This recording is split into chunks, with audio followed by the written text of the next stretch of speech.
ईश्वर तेरे समीप मैं पहुँचूं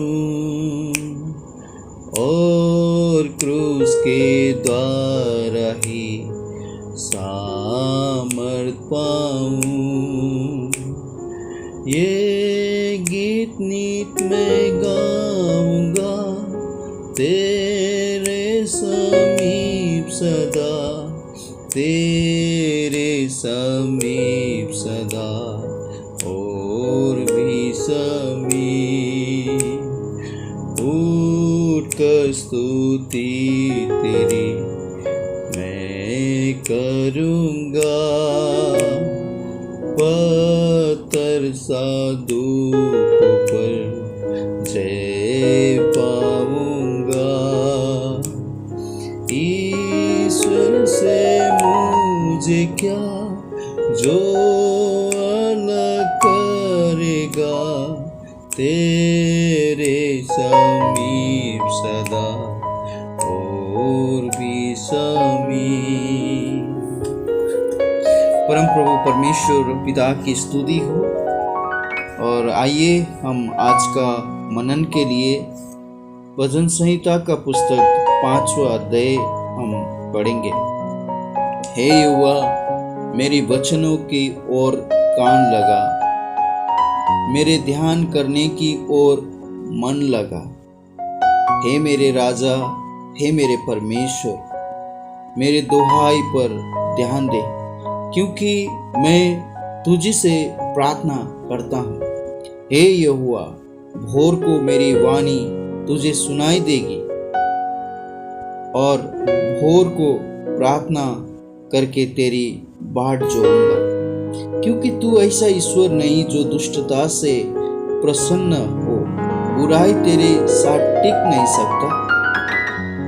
घमंडी तेरे सम्मुख खड़े होने ना पाएंगे, तुझे सब अनर्थकारियों से घृणा है। तू उनको झूठ बोलते हैं नाश करेगा। यहोवा तो हत्यारे और छले मनुष्य से घृणा करता है, परंतु मैं तेरे अपार करुणा के कारण तेरे भवन में आऊंगा। मैं तेरा भय मानकर तेरे पवित्र मंदिर की ओर दंडवत करूंगा। हे यहोवा, मेरे शत्रुओं के कारण अपने धर्म के मार्ग में मेरी अगुवाई कर, मेरे आगे आगे अपने सीधे मार्ग को दिखा, क्योंकि उनके मुंह में कोई सच्चाई नहीं, उनके मन में नीरी दुष्टता है, उनका गला खुली हुई कब्र है।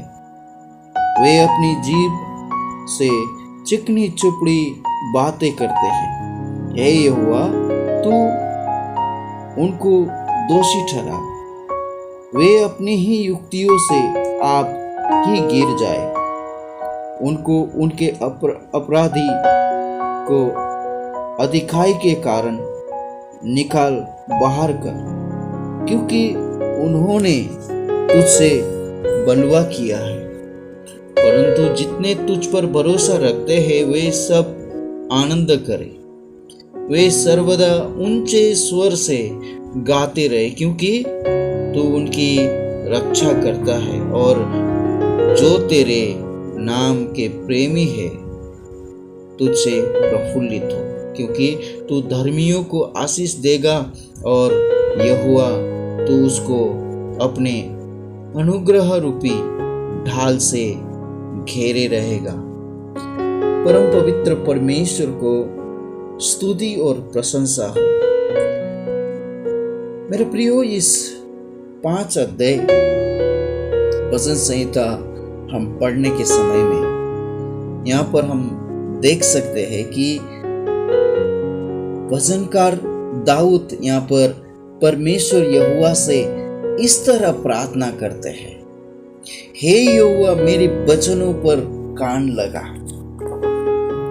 मेरा प्रिय, परमेश्वर का स्वभाव को जब तक हम जानते नहीं है तब तक हम परमेश्वर के सन्मुख हम प्रार्थना नहीं कर सकते, क्योंकि जब हम मत्ती लिखी सुसमाचार उसका 6 अध्याय में प्रभु का वचन में हम देख सकते हैं कि प्रभु ने यहाँ पर स्पष्ट रीति से एक बात कहा है कि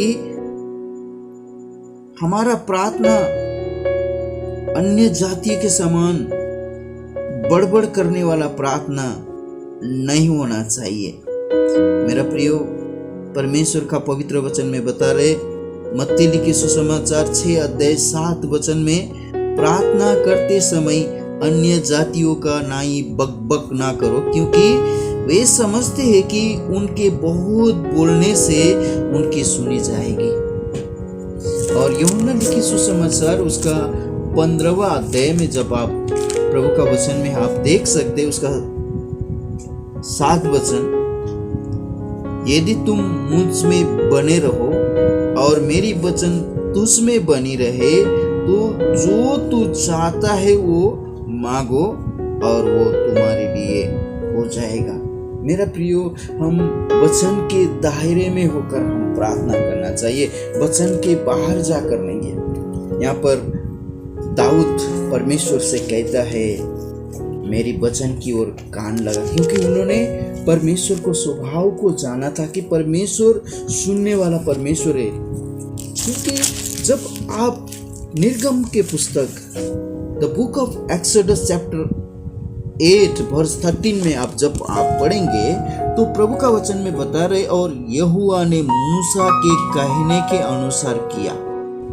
और इतना ही नहीं है, जब आप इसका 31 में भी आप पढ़ सकते हैं, और यहोवा ने मूसा से के कहने के अनुसार दासों को, झुंडों को, फिरौन और उसके कर्मचारियों की उसकी प्रजा से दूर किया। मूसा के कहने के अनुसार प्रभु ने यहाँ पर काम किया हुआ आप देख सकते हैं। मेरा प्रियो, इस तरह दाऊद ने परमेश्वर के सम्मुख प्रार्थना करता है। और मेरा प्रियो, आपको जानते हैं आप सब लोग कि प्रभु का वचन में आप पढ़ेंगे तो जब आप प्रेरितों के काम उसका 13वें अध्याय में आप पढ़ेंगे तो यहाँ पर दाऊद के बारे में परमेश्वर ने एक स्टेटमेंट दिया है। 13 अध्याय का 22वें वचन में प्रभु का वचन कहते हैं, फिर उसे अलग करके दाऊद को उनका राजा बनाया, जिसके विषय में उसने गवाही दी कि मुझे एक मनुष्य ईसाई का पुत्र दाऊद मेरे मन के अनुसार मिल गया है, वही मेरी सारी इच्छा को पूरा करेगा। यहाँ पर दाऊद परमेश्वर की मन के अनुसार का एक व्यक्ति था, परमेश्वर को समझने वाला एक व्यक्ति था, परमेश्वर को जानने वाला व्यक्ति था। किस तरह प्रार्थना करना चाहिए उस विषय को दाऊद जानता था। मेरा प्रियो, हम प्रार्थना करने से पहले हम जानना चाहिए कि प्रभु मुझे किस तरह प्रार्थना का उत्तर दे सकता है। और इतना ही नहीं है, जब आप पहला सामुएल का पुस्तक उसका 30वें अध्याय में आप पढ़ेंगे तो यहाँ पर एक घटना को आपको देखने को मिलता है। उसका समय का कमी से आपको सामने में मैं केवल 6 वचन को पढ़ना चाहूँगा। और दाऊद बड़े संकट में पड़ा, क्योंकि लोग अपने बेटे बेटियों के कारण बहुत शोकित होकर उस पर पत्थरवा करने की चर्चा कर रहे थे। परंतु दाऊद ने अपने परमेश्वर यहोवा को स्मरण करके हिवाई बांधा। मेरा प्रियो, यहाँ पर आप देख सकते हैं कि दाऊद ने परमेश्वर को स्मरण कर अपने आप को संभाला। उन्होंने आवेश में नहीं आया, उन्होंने अपने आप को तकलीफ में नहीं लाया, अपने आप को संभाला। मेरा प्रियो, दाऊद परमेश्वर का स्वभाव को जानता था कि परमेश्वर मुझे छोड़ने वाला नहीं है, परमेश्वर मुझे कभी त्यागने वाला नहीं है। जब आप भजन संहिता का पुस्तक उसका 27वें अध्याय उसका 4 वचन में पढ़ेंगे तो प्रभु का वचन बता रहे, एक बार मैं यहोवा से मांगा है, उसी के यत्न में मैं लगा रहूंगा कि मैं जीवन भर यहोवा के भवन में रहने पाऊं, जिससे यहोवा की मनोहरता पर दृष्टि लगाए रहूं और उसके मंदिर में ध्यान किया करूं। मेरे प्रियो, यहाँ पर आप देख सकते हैं एक ही वर को दाऊद यहाँ पर चाहते हैं कि वो प्रभु का भवन में हमेशा रहने पाए। और इतना ही नहीं है, इसका 27 अध्याय का 10वें वचन में दाऊद कहता है, मेरे माता पिता ने तो मुझे छोड़ दिया है, परंतु यहोवा मुझे संभाल लेगा।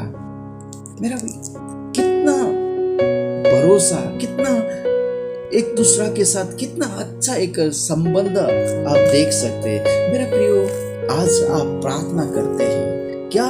परमेश्वर के अनुसार, परमेश्वर जैसे चाहते हैं उसी अनुसार आप क्या परमेश्वर के सामने में आप प्रार्थना करते हैं? और प्रभु का वचन में बता रहे, उसका 5 अध्याय का 5 वचन, घमंडी तेरे सम्मुख खड़े होने ना पाएंगे, तुझे सब अनर्थकारियों से घृणा है। दाऊद जानता था कि कौन सा व्यक्ति परमेश्वर के सामने में रह सकते, कौन सा व्यक्ति परमेश्वर के नजदीक रह सकता है। यहाँ पर बता रहे, घमंडी लोग कभी भी परमेश्वर के सम्मुख नहीं खड़ा हो सकते। प्रभु यीशु मसीह ने भी मत्ती लिखे सुसमाचार उसका 11वें अध्याय में उसका 29 वचन में प्रभु ने कहा, मेरे जुआ अपने ऊपर उठा लो और तुम मुझसे सीखो, क्योंकि मैं मन का दीन और नम्र हूँ। मेरा प्रियो, परमेश्वर का पसंदीदा एक बात है नम्रता का जीवन। जब तक हम अपने आप को नम्र करता नहीं है, तब तक कभी भी हम परमेश्वर के सम्मुख, परमेश्वर के नजदीक हम नहीं रह सकता। और मोसेस के बारे में परमेश्वर ने एक स्टेटमेंट दिया, गिनती का पुस्तक 12 अध्याय का 3 वचन में प्रभु परमेश्वर ने मूसा के बारे में कहा गया कि मूसा सारा जगत में सबसे नम्र एक व्यक्ति है। मेरा प्रियो, आज के जमाना में तो हमने प्रभु यीशु मसीह को स्वभाव को देखा, प्रभु को हमने जाना कि प्रभु आप और मुझसे क्या चाहते हैं, लेकिन उन दिनों में कितना एक नम्र होना बोलेगा तो एक साधारण बात नहीं था। उसका जीवन, मोसेस का जीवन, आप उससे 40 साल पहले का जीवन आप जान सकते हैं कि क्या भयंकर एक मोसेस, लेकिन परमेश्वर के साथ में चलते चलते उन्होंने अपने आप को इतना नम्र कर दिया कि परमेश्वर ने एक वहाँ पर उसको सर्टिफिकेट दिया कि मूसा का समान कोई नम्र व्यक्ति नहीं है। और प्रभु यीशु मसीह नया वचन, नया करार में प्रभु यीशु मसीह ने कहता है कि तुम मुझसे सीखो। एक हमारे लिए एक टीचर है मेरा प्रियो, नया नियम में आएगा तो आप और मेरे लिए सिखाने वाला एक व्यक्ति है प्रभु यीशु मसीह। हमको दिन प्रतिदिन उनके नजदीक में होकर हम सीख सकते हैं। पुराने नियम में कोई ऐसा सुविधा नहीं था मेरा प्रियो। आज परमेश्वर का पवित्र वचन आपके लिए और मेरे लिए क्या कहता है कि परमेश्वर आपको क्या चाहते, आपका जीवन में परमेश्वर क्या चाहते हैं। यदि आप प्रार्थना कर रहे तो क्या दाऊद के समान आप कह सकते हैं, हे यहोवा मेरे वचनों पर मन लगा, मेरे ध्यान करने की ओर मन लगा। और इतना भी नहीं है, दाऊद यहाँ पर कहते हैं 3 वचन में, हे यहोवा भोर को मेरी वाणी तुझे सुनाई देगी। एक अपने आप को परमेश्वर के सामने में अपने आप को, जीवन को निर्धारित करते हैं। मैं इसी समय में आपसे प्रार्थना करूंगा, मैं भोर को प्रार्थना करके तेरी बाट जोऊंगा। वो कभी भी दाऊद का जीवन में अपने आप को एक अनुशासन करते हैं। प्रार्थना करने के लिए एक निर्धारित एक समय को उन्होंने एक नियुक्त करता है। मैं इसी समय में आपसे प्रार्थना करूंगा। मेरा प्रियो, प्रार्थना करने के लिए हमारा जीवन डिसिप्लिन में एक होना चाहिए। प्रार्थना करने के लिए हमारा जीवन परमेश्वर के वचन के अनुसार होना चाहिए। और दूसरा, प्रार्थना करने के लिए मेरा जीवन एक निर्धारित होना चाहिए, एक अनुशासित होना चाहिए। और तीसरा बात, प्रार्थना करने के लिए मैं अपने आप को नम्र किया हुआ एक व्यक्ति होना चाहिए। तभी जाकर परमेश्वर के सामने में हम प्रार्थना कर सकते हैं। क्योंकि परमेश्वर का पवित्र वचन बता रहे सभी घमंड हृदयों को प्रभु घृणा करते, घमंड वाला को प्रभु दूर रहते, परंतु जो कोई नम्र है उसको कभी भी परमेश्वर तुच्छ नहीं ठानते बोलकर आप परमेश्वर का पवित्र वचन में आप देख सकते हैं। प्रभु आपको आशीष करे, अनुग्रह करे, आज का दिन परमेश्वर का उपस्थिति में चलने पाए, प्रभु आपको मदद करे। पिताजी धन्यवाद करते, स्तुति करते हैं वचन संग्रह 5 अध्याय को प्रभु आप सबके ऊपर आप दया और अनुग्रह कीजिए। आज का दिन भर प्रभु आपका इच्छा के अनुसार प्रार्थना का योद्धा बनकर चलने के लिए प्रभु मदद कीजिए। हमारा ये प्रार्थना उद्धारकर्ता प्रभु यीशु मसीह के नाम से मांगते हैं, आमीन। May God bless you all.